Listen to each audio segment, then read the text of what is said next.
안녕하세요. 저는 30대 중반 여성입니다. 제가 어릴 때 살았던 곳은 서울의 대표적인 달동 내인 봉천동이었습니다. 올라가는 데만도 숨이 턱턱 막히는 언덕에 있어서 어린 마음에는 이 달동네를 빨리 벗어나고 싶다는 생각만 했어요. 아빠는 중학교 때 시골에서 산 경험이 있었고 껌파이부터 구두 닦기, 배달일 등 안 해본 일 없이 힘들게 살아오셨어요. 그러다가 식당에서 우연히 엄마를 만나 첫눈에 반해 연애를 시작한 후 석 달 만에 결혼했습니다. 엄마는 일찍 부모님을 여의고 할머니 손에서 자랐고 듬직한 아빠의 모습이 마음에 들었다고 하더라고요. 아빠는 철공소에서 일했는데 밤 늦게까지 일하는 일도 많고 힘든 일이었지만 수입이 적어 살림살이가 늘 바쁘고 힘들었습니다.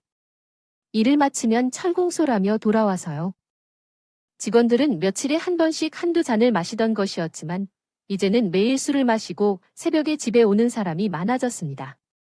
제 아버지가 아들아, 왜 이렇게 늦었어요? 지금 새벽 3시인데 내일 6시에 출근해야 해. 이렇게 늦게까지 술을 마시면 어떡해? 라고 말씀하셨어요. 남자가 술을 마시다 보면 늦어질 수도 있는 거고 여자가 남자한테 이런저런 얘기를 하는 건 아니에요. 얼른 주무세요 라고 하시면 언제 또 그런 얘기를 하시더라도 새벽에 깨우지 말라고 했는데 주무세요. 야, 서방이 얘기할 때 소리도 듣기 싫어 하셨어요. 언제 내가 그러라고 말했나요? 아침이 밝아서 그랬나 봐. 주무세요. 너, 나한테 돈을 못 번다고 무시하지 마라. 이렇게 썩은 곳에 살 거면 여기서 도망가고 싶지? 내가 너를 속일 줄 알았나? 라고 말하며 돈이 많은 것 같아 보이기 위해 자하나 도망가고 싶어 하는 마음이에요. 우리 아버지의 말씀은 전혀 이해가 안 가요. 어디로 도망가겠다는 거죠? 아버지만 술을 마시면 엄마에게 폭언을 하고 심지어 손짓까지 했습니다. 급기야 알코올 중독에 걸려서 하루도 술 없이 견디기 힘들 정도가 되었죠. 식사 때마다 소주가 올라가 있었고 밥을 먹다 보면 소주 2병을 금세 비웠어요. 증상은 심해져서 듣기 싫을 정도로 손이 심하게 떨렸습니다. 어느 날 중에 일을 하다 툭툭 그 손을 왜 그렇게 흔들어? 아, 이거 그렇게 튼 거 아니에요?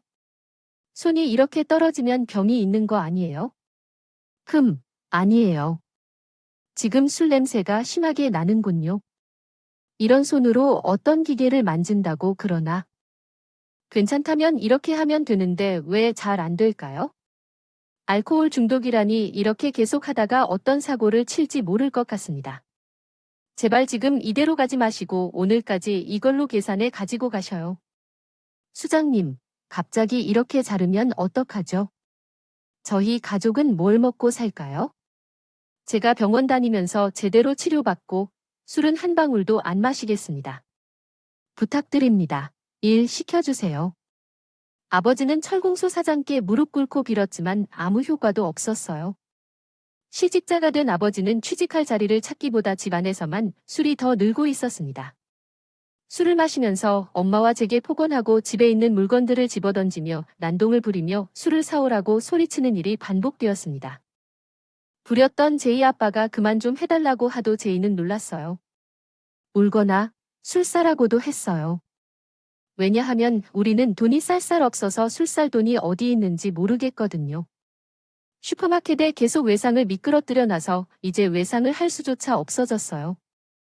당장 생활비를 벌어야 했기 때문에 엄마는 저를 데리고 전단지 알바나 우유 배달 등 하루에 2개의 일을 해야 했습니다. 그렇게 힘들게 엄마가 돈을 벌어온 것을 아빠는 도박과 술에 날려버렸어요. 먹을 것이 없어서 배가 고팠던 저를 위해 엄마는 집에 있는 술병과 빈종이들을 모아서 슈퍼에 가서 빵과 라면으로 바꿔 먹으며 겨우 한 끼 식사를 해결했습니다. 어렸을 적에 라면을 많이 먹었기 때문인지 라면 냄새만 맡아도 토할 것 같더라고요. 아빠의 폭력성이 점점 더 악화되었고 어느 날 밤 결국 엄마는 저를 데리고 집을 나왔습니다. 엄마는 아빠에게 차치지 않기 위해 고속버스를 타고 무작정 먼 곳으로 가버렸어요. 늦은 밤에 도착한 곳은 엄마도 처음 가보는 낯선 시골 동네였어요. 제가 눈을 떴을 때 이제 도착한 것이었고 엄마는 여기는 어디야? 라고 물었어요. 엄마도 잘 몰라서 집에서 많이 떨어진 곳이라 아빠가 찾지 못할 거라 안심하고 있었어요. 엄마와 저는 민박집에 들어가서 당분간 머물기로 결정했습니다. 엄마는 이 동네가 처음인 것 같아서 이곳에 왔다고 말했어요. 근데 어떻게 살아갈지 막막하죠. 무슨 정인지 모르지만 여자 혼자 아이를 키우는 것은 쉽지 않을 텐데요. 우선 우리 민박집에서 일하면서 지내는 게 어때요? 아기 엄마 사정이 딱해 보여서 저야 너무 감사해요. 어르신, 감사합니다. 친절하신 민박집 할머니 덕분에 많은 민박집 청소와 요리를 하면서 생활비를 벌 수 있었습니다.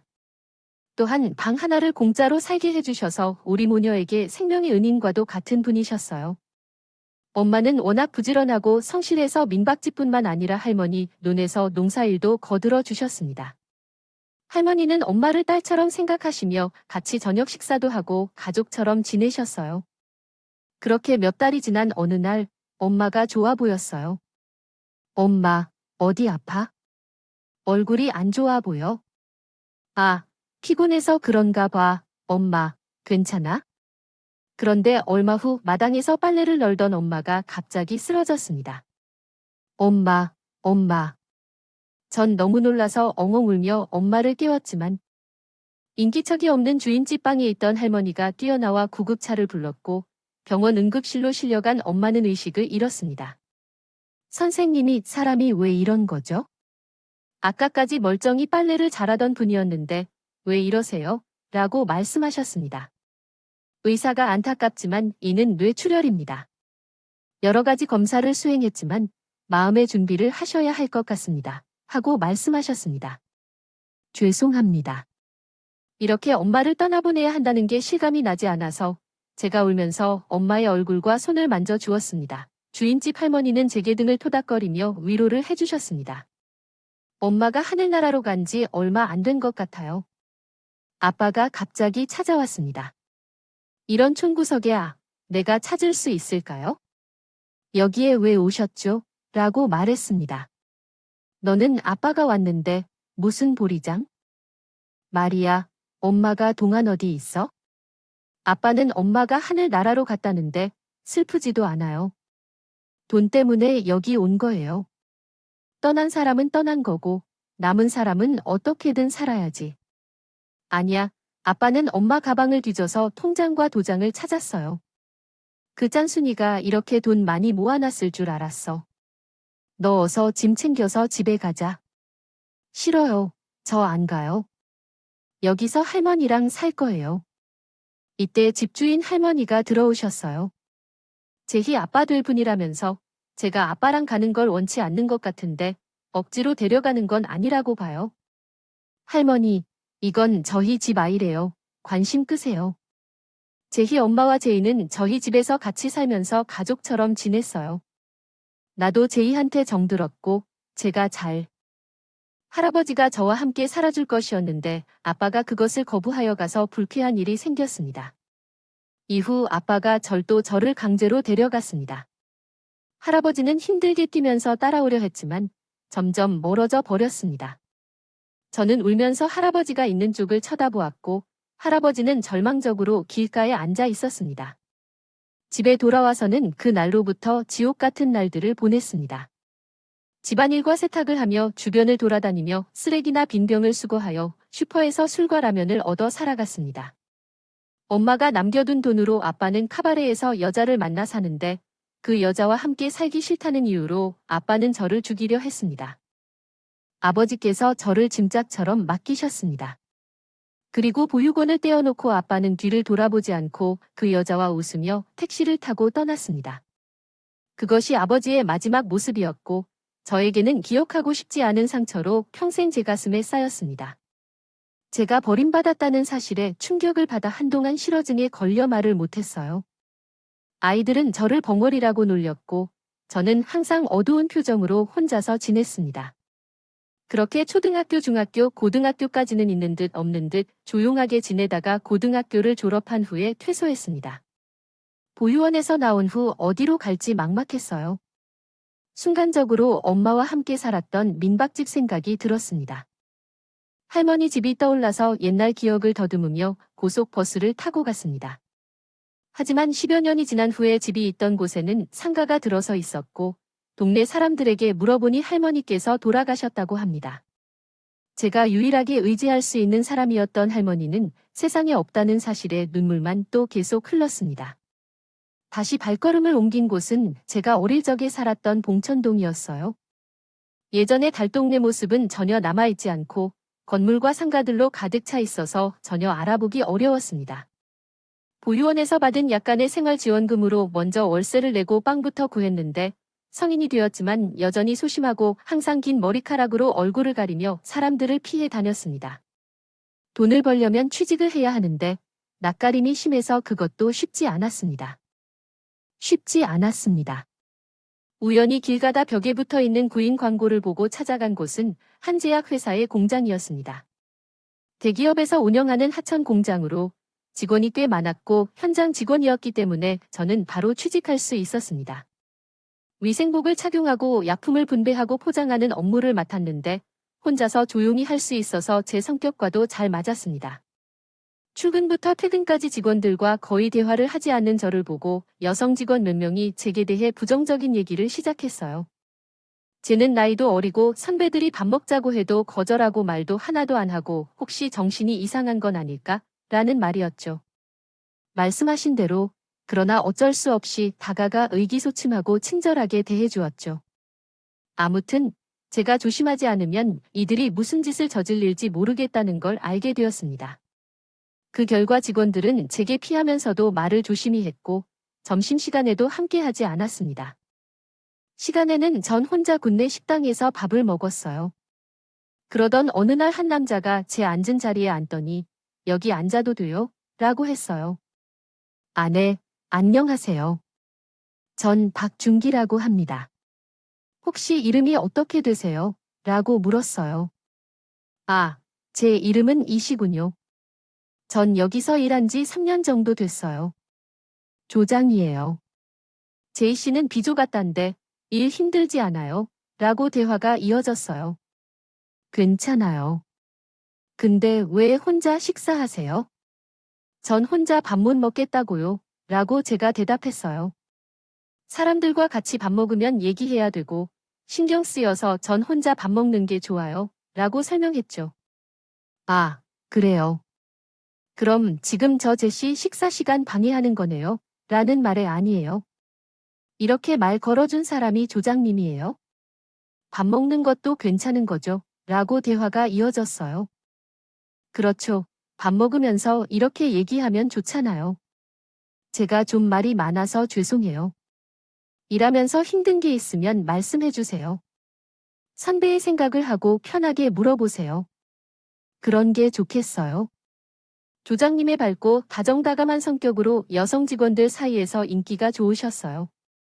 퇴근할 때 일부러 기다려서 조장님과 같이 퇴근하려는 여직원도 있었어요. 어머, 박주정님이 실제로 퇴근하십니까? 박주정님, 혹시 저를 태워주실 수 있을까요? 오늘 급한 약속이 있어서요. 어쩌죠?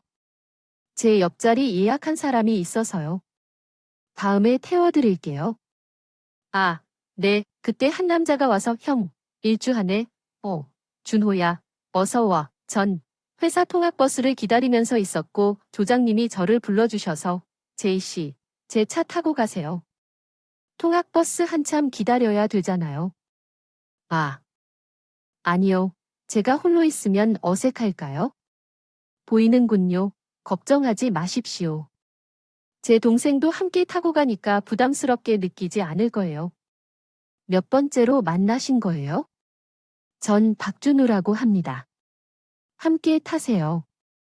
여직원이 그런 표정으로 제 얼굴을 뚫어져 보고 있더라고요.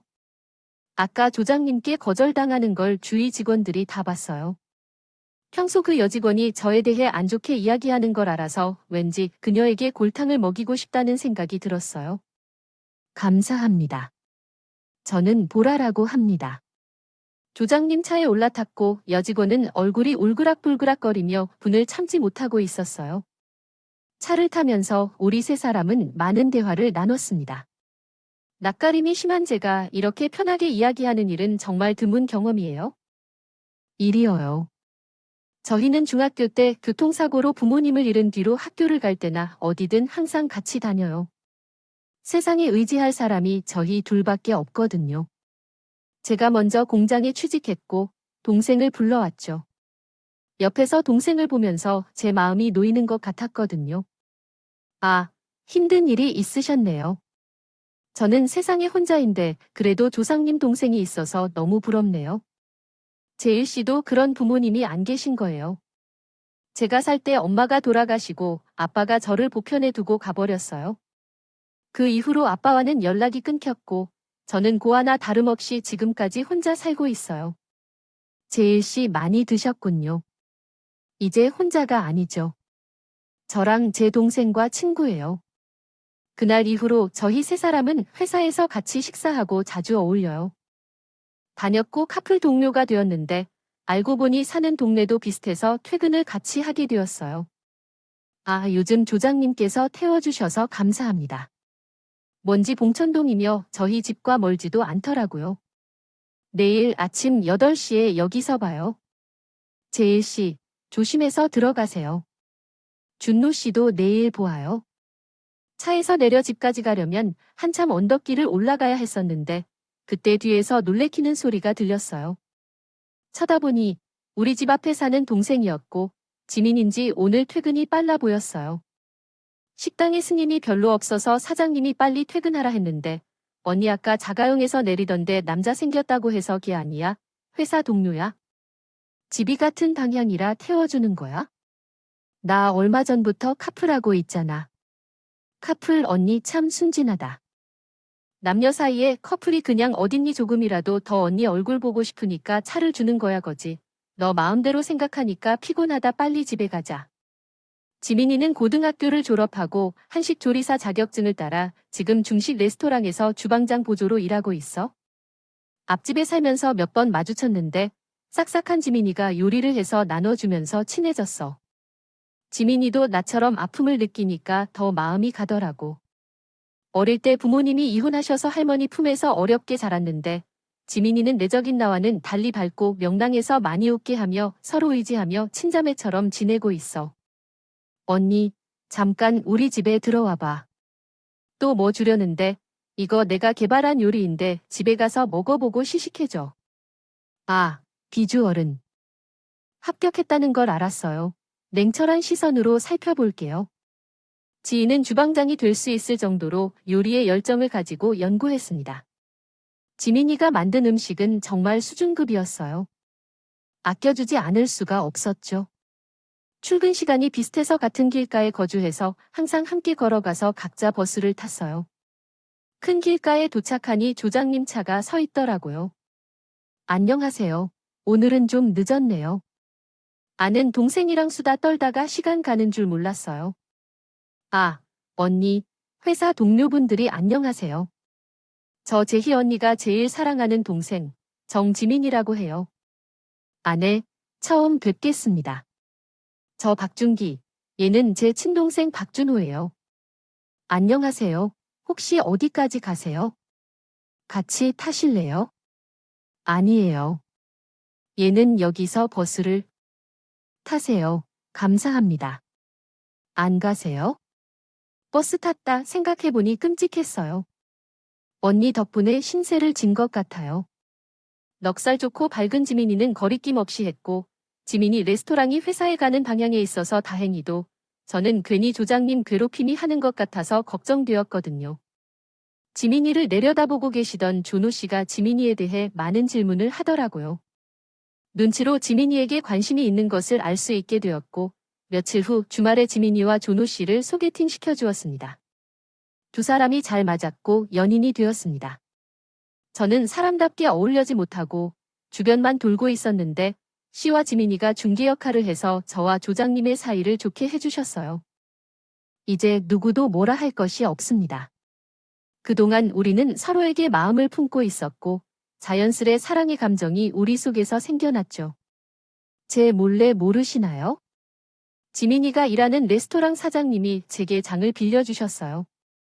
가까운 지인 몇 명만 초대해서 지민이가 만든 음식으로 파티처럼 결혼식을 올렸습니다. 하얀 웨딩드레스를 입은 지민이는 너무나 아름다웠고 마치 엄마 같은 마음으로 자꾸 눈물이 나더라고요.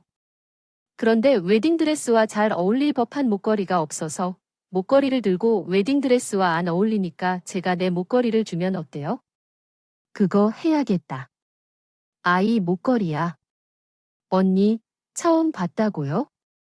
나는 잠드는 동안에도 목걸이를 벗지 않는데 내 분신처럼 소중한 목걸이야.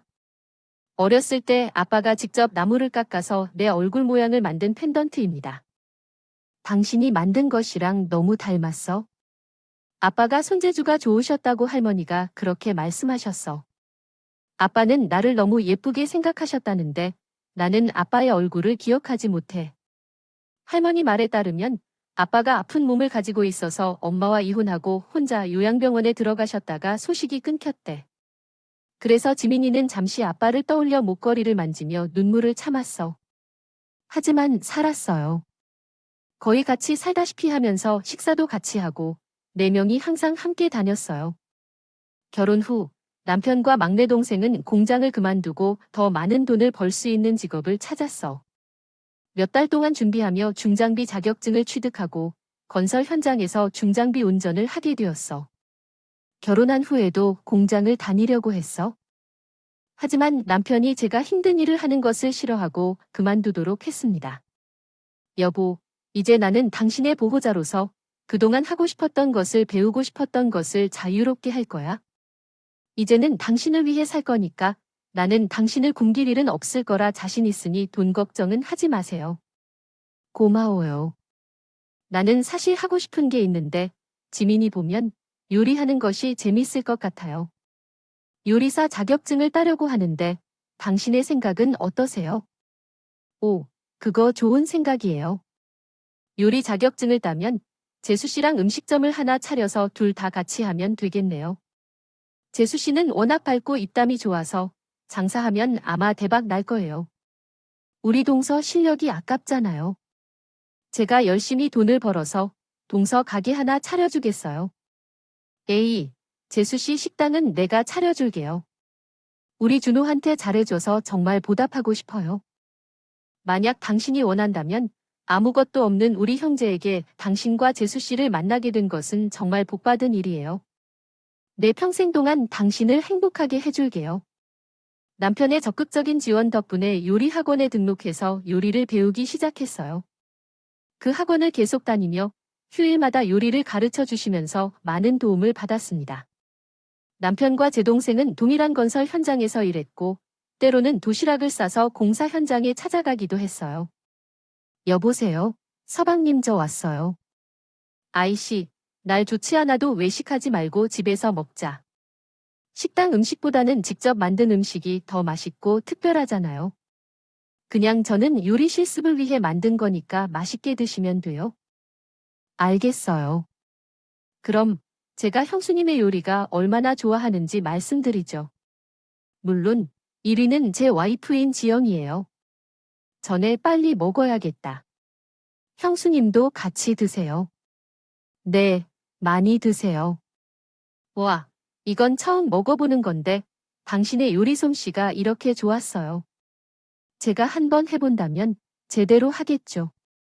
다음 주에 자격증 시험이라 매일 연습하고 있는데 사실 걱정돼요. 저가 부정해 당신 무조건 합격이에요. 점심시간엔 다들 식당으로 식사하러 가기 때문에 공사장에는 저희 셋만 있었어요. 식사를 하고 있는데 갑자기 쿵 하는 소리가 들렸어요. 여보, 방금 무슨 소리 들렸어요? 오, 들렸어요. 뭔가 바닥에 떨어지는 소리 같은데. 형, 현장에 나가 봐야겠어요. 당신은 어서 집에 가요. 우린 현장 좀 살펴봐야겠어요. 오, 네. 조심하세요. 남편과 시동생은 아무도 없는 공사장 안쪽으로 들어가서 여기저기 둘러봤습니다. 형별 이상은 없었는데 우리가 잘못 들은 건가 봐 막 돌아서려던 순간에 구조물이 남편과 시동생 쪽으로 쓰러졌습니다. 두 사람은 순식간에 무거운 구조물에 깔려 시간이 흐를수록 점점 어려워졌고 구급차가 도착하기 전에 이미 숨을 거두었습니다. 병원에서 연락을 받고 병원으로 간 동서와 나는 침대에 나란히 누워있는 두 사람을 보고 오열했습니다. 제가 조금만 더 공사 현장에 머물렀다가 신고했다면 목숨을 구할 수 있었을 텐데 모두가 탓인 것 같아서 괴로웠습니다. 거의 실신한 동서를 보니 더 미안한 마음으로 동서에게 입을 다가릴 뻔했습니다. 동서와 나는 두 사람을 잃은 후 말하기도 어려울 정도로 서로를 껴안았고 한참 동안 울기만 했습니다. 우릴 따라하던 일상은 사라지고 웃음과 생기를 잃고 찡그린 표정만 남아 있었습니다. 공허함 때문에 정신없이 삶을 이어갔지만 차라리 방 안에서 먹는 것마저 버겁게 느껴졌습니다. 걱정 끼쳐드려서 동서는 제 곁을 지켜주기 위해 음식점 일을 그만두었습니다. 하루 종일 누워만 있고 아무것도 먹지 않는 모습을 보며 형님께서 정말 어떻게 하시려는 건가 싶었습니다. 심각한 상황에 놓인 제가 식욕부진으로 음식을 못 삼키고 구토하는 등 고생하고 있어서 형님이 걱정을 많이 했던 모습이 참 안타깝고 마음 아팠습니다. 죽을 것만 같아요. 미안해요. 동서 들이맛이 없었어서. 이래요. 이것 드셔보세요. 제가 형님 좋아하는 해산물로 죽을 썼으니까. 이거 한 입이라도 드셔보세요. 동서는 숟가락으로 직접 내 입에 죽을 넣어줬지만 한 입 먹자마자 바로 토했어요.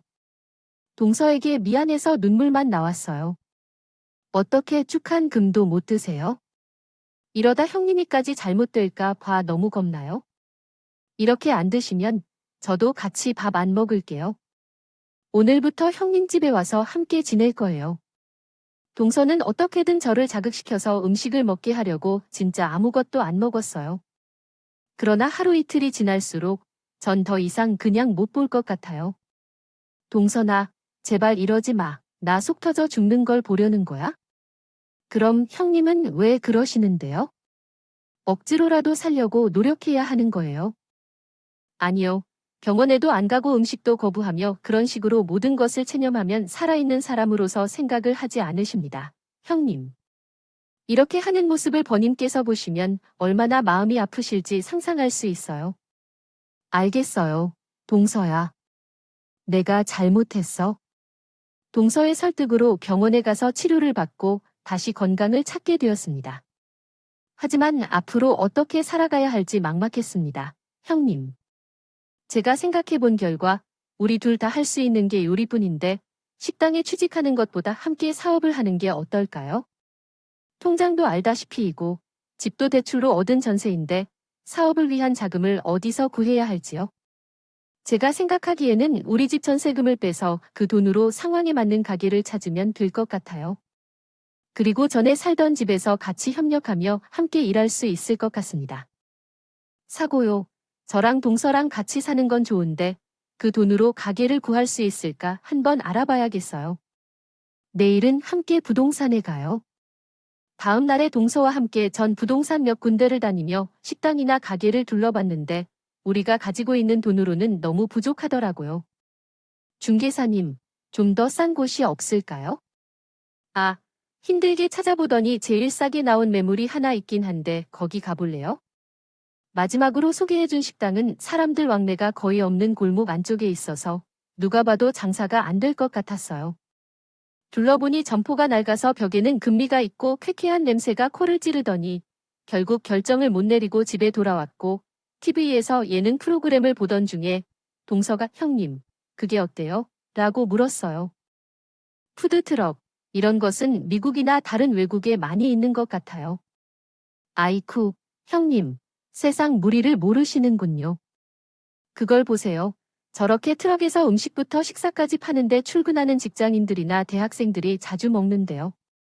돈을 모아 가게를 운영하는 대신에 트럭을 사서 이동하면서 장소를 옮길 수 있기 때문에 그게 더 효율적인 것 같아요. 그래서 동서 얘기를 듣니 나쁘지 않은 것 같네요. 우리는 전세금으로 푸드트럭을 구매했고 메뉴는 간단하게 식사로 먹을 수 있는 우동과 퓨전 김치볶음밥으로 정했습니다. 직장인들이 많이 모여 있는 곳이라면 강남이에요. 아침 출근길에 배가 고픈 직장인들을 타격하는 거죠. 서둘러 먹을 수 있어서 꽤 괜찮을 것 같아요. 그러죠. 또 젊은 사람들은? 김치 대신에 치즈를 곁들이면 이국적인 맛도 나고 좋아할 것 같아요. 저와 동료는 매일 연습을 하면서 최적의 레시피를 찾아냈습니다. 드디어 첫걸음에 젊은 사람들이 많이 다니는 대학교로 갔어요. 점심시간에 맞춰 재료를 준비하고 손님을 기다리고 있는데 한 아저씨가 저희 트럭 쪽으로 오셨어요. 여기 누구 허락을 받고 장사하나요? 네, 누구신데요? 누구가 중요한 게 아니에요. 여기 노점상들은 다 자릿세를 내야 한다고 해요. 어디서 돈 벌려고 수작 부리는 거예요? 수작이라 대개야말로 저희를 협박하는 거 아닐까요? 한마디로 자릿세 돈을 달라는 게 아니에요. 당신들이 경찰이나 구청 직원도 아닌데 저희가 왜 돈을 주어야 하는 거죠? 이해가 안 돼요. 그래요. 이 아줌마는 세상이 무서운 줄 모르네. 공짜 좋아하다가 금고 다칠 거야? 아줌마, 괜찮으십니까? 남자가 키가 크고 외모가 거친 게 조복처럼 보였어요. 그래서 괜히 신경을 거슬러서는 안 된다는 생각이 들더라고요. 아, 예. 우리 아직 장사를 시작하지 않았으니 다른 곳으로 이동하겠습니다. 어디로 가실 건가요? 그쪽으로 도망가려고 하는 건가요? 여기 차를 세웠으니까 자리를 내라고?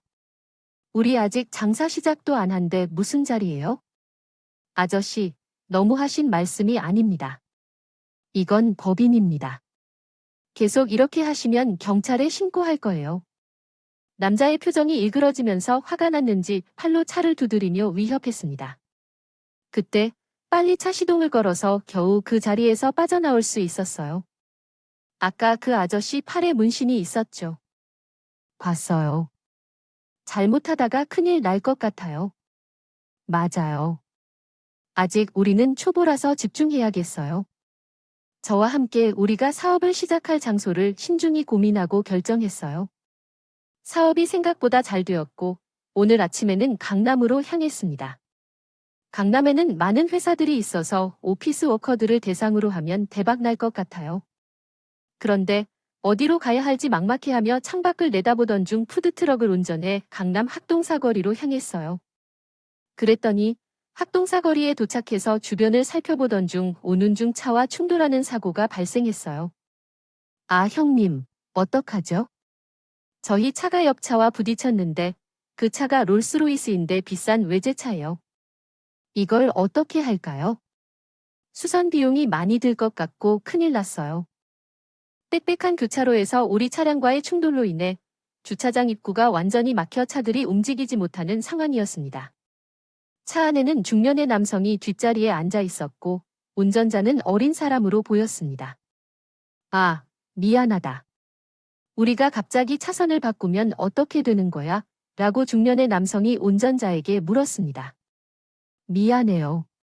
다치신 곳 없으신가요? 저보다는 회장님이 다쳤을까봐 걱정돼요. 회장님, 괜찮으세요? 응, 괜찮아.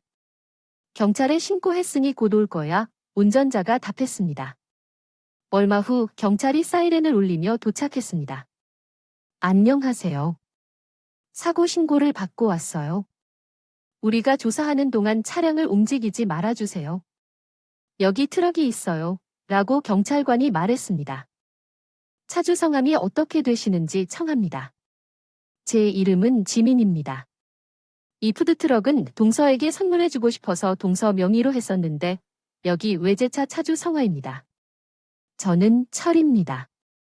이름 석자를 만나는 순간 제 인생이 180도 변했습니다. 경찰 조사가 끝나고 중년 남자가 운전기사를 통해 뭔가를 말하려는 것 같았습니다. 젊은 남자가 우리 쪽으로 다가와서 우리 회장님이 지금은 바쁜 일정 때문에 이동을 해야 해서 이 명함을 주시면서 회사로 꼭 찾아오라고 하셨습니다.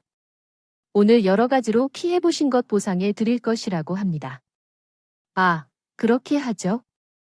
부딪히면서 트럭 옆쪽이 찌그러져서 비위가 꽤 나올 것 같았는데 어쩔 수 없이 장사를 접고 곧장 집으로 돌아와야만 했습니다. 형님. 아까 말한 그분은 회장님이셨는데 이름이 정민철이었죠. 맞아요. 우연히도 신기한 일이라서요. 아빠와는 얼굴이 닮았다고 하셔서요. 그래. 아빠 얼굴은 기억이 안 났다면서 그분의 성함은 기억하고 있었네요. 할머니가 저가 어릴 적부터 아빠의 이름을 계속해서 말씀해 주셨거든요. 그래서 아까 그분의 이름을 듣자마자 정말 놀랐어요. 어쨌든 우리는 하루라도 빨리 차를 수리하고 장사를 해야 되니까 내일 아침에 바로 찾아가자고. 다음 날 동서와 저는 택시를 타고 명함에 있는 주소로 찾아갔습니다. 건물 앞에 서서 동서와 저는 너무 놀라서 입이 다물어지지 않았어요. 형님, 이렇게 큰 칼을 처음 보는군요. 몇 층인가요? 그 뒷자리에 앉아있던 남자가 큰 회사 대표인 거지. 엄청 부자네. 이렇게 돈 많은 사람이라면 우리 트럭 수리비 정도는 꽤 작은 돈일 거야. 전 실은 사고가 났을 때 정말 당황했거든. 엄청 비싼 외제차인 만큼 수리비만 해도 몇 천만 원이 들 거라 생각하고 눈앞이 캄캄해졌는데 그 차가 흠집난 건 아무 말도 없어서 다행이었죠. 이 얘기를 듣니까 이제야 이해가 돼. 그럼 이제 들어가서 보자. 건물 로비에 도착하니 경비원이 출입구를 지켜주고 있었습니다. 어떻게 오셨나요, 회장님? 차량 간접 충돌 사고로 왔어요. 거기 있는 사람들은 이미 알고 있을 테니까 사전에 약속했어요. 아니요, 명함을 주고 언제든지 오라고 해서 왔어요. 죄송합니다. 회장님과 약속한 것을 잘못 들었네요. 안 하셨으면 만나시기 힘듭니다. 저희 이상한 사람 아니에요. 보세요. 이거 회장님 명함이에요. 근데 전화번호가 없어서 전화는 미리 못했고요. 차 수리비 받아야 되니까 들어갈게요. 이러시면 곤란합니다. 동서가 출입구로 들어가려고 하자 경비원 2명이 와서 제지를 했습니다. 동서는 왜 그러냐며 음성을 높이게 되었고 실랑이가 벌어졌습니다. 이때 누군가 이쪽으로 와서 제 어제 접촉사고 났던 그분들 아니신가요? 아, 네, 맞습니다. 아유, 저희 직원들이 무례함을 범했고 죄송합니다. 아니, 저희가 무슨 죄로 이런 잡상인 취급을 당해야 되는지 모르겠군요. 너무 기분이 안 좋네요. 어디 다친 데는 없으신가요? 네, 뭐 팔이 좀 옥신거리기 한데 어서 제 방으로 가서 따뜻한 차 한잔 하시면서 기분 보십시오. 저희는 그 남자를 따라 엘리베이터를 타고 고층에 있는 화장실로 들어갔다. 자리에 앉으니 기선이 차를 가져왔다. 저희 외사 고문 변호사가 지금 곧 올라올 겁니다. 피해 상황 말씀해 주시면 최대한 맞춰서 배상해 드리겠습니다. 사실 저희는 보험 처리하실 줄 알고 있었는데 이렇게 직접 보상해 주실 줄 몰랐거든요. 저희 쪽 과실도 있어서 그쪽 차량도 흠집이 난 걸로 알고 있거든요. 아유, 그 정도는 저희가 수리하면 됩니다. 누가 잘못을 했는지는 떠나서 그 사고로 시간을 빼앗기고 정신적 충격을 받았을 것 같아요. 또 그날 장사를 못해서 많은 손해를 입으셨을 것 같아서요. 저희가 당연히 부담해 드려야지요. 근데 동서는 아까부터 두리번거리면서 무언가를 찾고 있었어요. 동서, 아까부터 뭐해? 형님, 어떡해요? 목걸이 잃어버린 것 같아요. 아깝다. 로비에서 경비원들과 함께 실랑이하며 떨어뜨렸나 봐요. 무얼 잃으셨나요? 가장 소중한 것인데 어릴 적에 헤어진 아빠가 직접 만들어주신 목걸이에요. 평생 간직하고 있거든요. 아유. 잠시만 기다려 주세요. 제가 로비에 연락해서 찾아보라고 할게요. 남자분이 경비원들에게 연락해서 로비를 철저히 찾도록 시킨 것이지만 결국 목걸이를 발견하지 못했어요. 변호사가 나와서 피해보상금에 합의하면서 동선을 급하게 달려나갔습니다. 로비 바닥을 기웃거리며 정말 제 정신이 아닌 것 같이 목걸이를 찾았어요. 보이지 않아요. 이곳은 과연 어디로 갔나요? 아무도 찾아가지 말라고 나가거나 여기서 놓친 게 아닐까요? 속상할 것 같지만 그만 잊어버리지 마세요. 그것이 어떤 목걸이인지. 그 목걸이는 제 얼굴도 모르는 아버지처럼 생각하며 항상 목에 걸고 있죠. 다녀온 거예요. 그렇게 하면 언제 갈 거예요? 우리 아빠 만나겠지? 아빠가 날 지켜보고 있겠지? 그렇게 마음의 위로를 받았던 거예요. 상심이 컸는지 집에 와서도 동서는 내내 눈물을 흘렸어요. 그리고 며칠 후 저에게 전화가 걸려왔습니다. 안녕하세요. 김치 씨 되시나요? 여기는 정민철 장님의 비서실입니다. 안녕하세요. 돈은 잘 받았는데 무슨 일이시죠? 회장님께서 급하게 두 분을 만나시고 싶다고 하십니다. 금회사에서 출발하는데 집 주소를 알려주시면 그쪽으로 바로 가신다고 합니다. 급하게 왜 우리를 보자고 하시는 걸까요? 회장님이 갑자기 찾아오신다고 하니 의아했지만 집 주소를 불러줬습니다. 얼마 후 벨소리에 나가보니 회장님이 뛰었는지 얼굴에는 땀이 흐르고 있었습니다. 범벅이 회장님께서 급하신 일이 있으신가요? 그렇게 갑자기 찾아오셨나요? 옆에 계신 분은 누구신가요? 음악 소리, 연인의 눈에 눈물이 맺히면서 혹시 성함이 어떻게 되시나요? 서류에는 김재혜 성함만 있으신데요. 정지민이라고 하시는데요. 왜 그런 말씀을 하시는 거죠? 제 이름을 거짓말로 하시려는 건가요? 짜증 섞인 말투로 이 남자가 가셨으면 좋겠다는 표정을 지으셨다고요. 그때 회장님이 주머니에서 꺼내 보여주신 것은 동서가 잃어버렸던 목걸이였습니다. 아, 찾아주셨군요. 정말 다행이에요.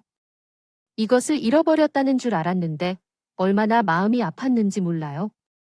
정말로 감사합니다. 근데 이게 아버님이 만들어주신 목걸이라고요? 설마 이거를 전해주려고 여기까지 오신 건가요? 물어보고 싶은 게 많아서 와주신 건가요? 네, 맞아요. 아마 5살 즈음이었던 것 같아요. 할머님이 얼굴 모양대로 나무를 깎아서 만들어주셨다고 이야기해 주셨더라고요. 할머니께서 같이 사셨었어요. 혹시 사셨던 동네가 어딘가요? 해남이 작은 시골 마을이었어요. 그 목걸이는 제가 만든 거예요. 무슨 말씀이신지 잘 이해가 안 돼요. 그 목걸이를 왜 회장님이 만드셨다는 거죠? 그건 제 아빠가 저한텐 주신 건데요. 잠깐만요.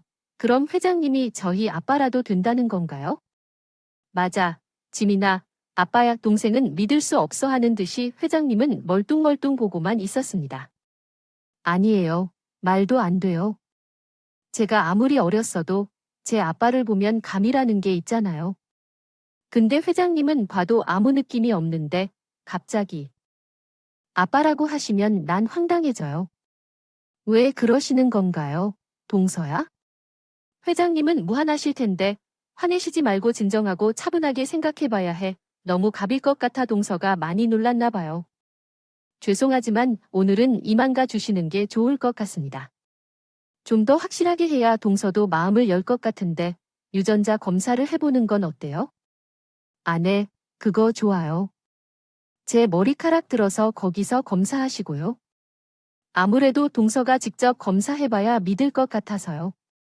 검사 결과 나오면 연락드리겠습니다. 회장님이 나가신 후 동서는 참느라 눈물을 쏟아냈습니다. 형님, 그분이 우리 아빠일까? 거짓말하는 것 같진 않은데? 네, 잘 됐으면 좋겠어요. 모르겠어요.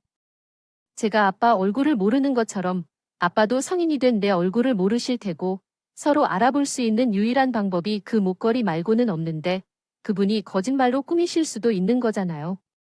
동서야, 지금 너무 혼란스러울 테니까 좀 쉬어. 나도 지금 놀랐어서 심장이 뛰고 진정이 안 되는데 동희야, 어떻게 해야 할지 모르겠어. 내일이 밝으면 유전자 검사를 맡기러 가자고.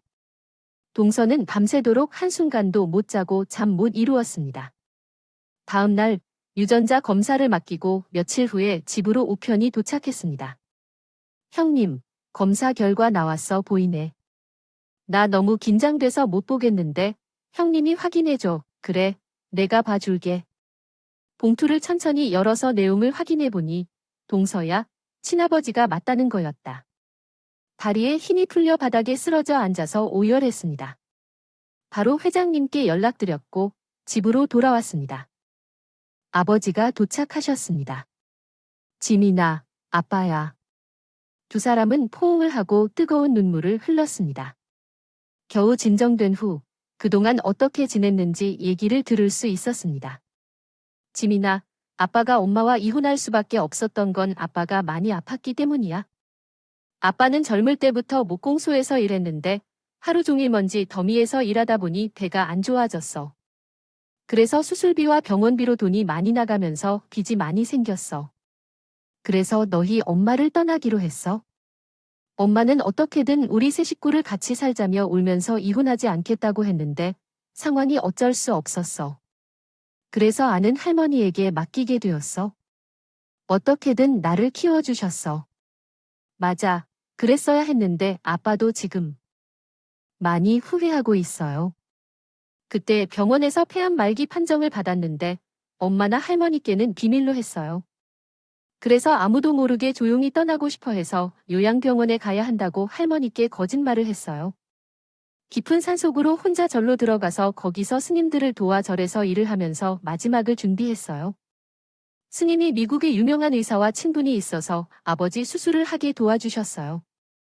그렇게 아버지의 병이 완치되고 아버지는 미국에서 내 유일한 손재자인 목공 기술을 살려 가구 사업을 시작했고 생각지 못하게 큰 성공을 거두어 한국으로 돌아오게 되었어요. 하지만 왜 한 번도 저를 찾으시지 않았나요? 제가 보고 싶지 않았어요. 하루도 당신을 잊은 적이 없다고요. 제가 만나러 가려고 미국에 내가 예전에 살았던 집으로 갔어요. 널 설레게 할 거예요. 그래, 형님. 고매워요. 형님은 요리사 자격증도 따셨어요. 대신 형님이 제 보조 주방장이시니 제 잔소리 좀 들어주시겠어요? 난 동서와 함께 일하면 너무 좋지만 많이 가르쳐 주시면 좋겠어요. 선배님, 얼마 후에 우리는 강남 번화가에 레스토랑을 오픈했습니다. 개업식 날 회장님이 찾아오셨어요. 아빠, 어서 오세요. 직원분들도 같이 오셨네요. 우리 딸이 레스토랑을 오픈하는데 매상을 팍팍 올려줘야겠죠. 엄마가 그렇게 요리 솜씨가 좋았는데 지민이 너도 엄마 닮아서 요리를 잘 하는구나. 아, 그랬어요. 아빠, 오늘은 첫 손님이니까 저가 특별히 서비스 많이 드릴게요. 기대하세요. 회장님께서는 매 점심시간마다 저희 레스토랑에 와서 동서가 만든 음식을 드시고 가셨어요. 손맛이요. 소문이나 레스토랑이 장사를 시작한 지 1년 만에 전국 프랜차이즈로 성장했습니다.